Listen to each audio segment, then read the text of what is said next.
Ha megállna a világ. Ha megállna a világ egy percre, az a perc a legnyugodtabb lenne.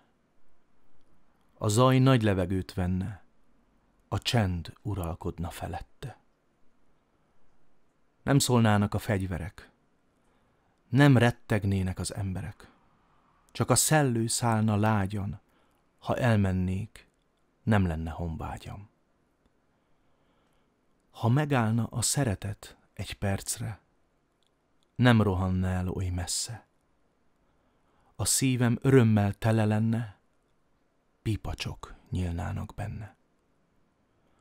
Utolérném sebesen és gyorsan, egy perc alatt, ha nem rohan. Érinteném a meleg kezét, csodálnám a tiszta szemét.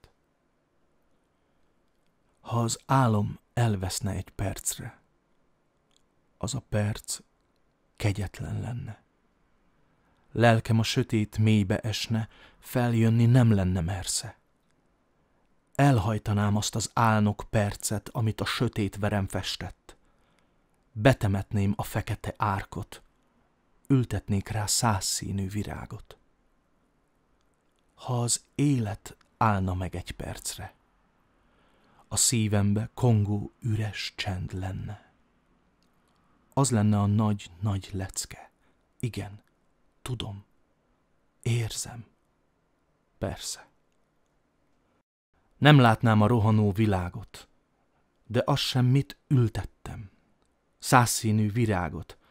Így hát a perc letelt most éppen. Minden marad úgy, ahogy régen.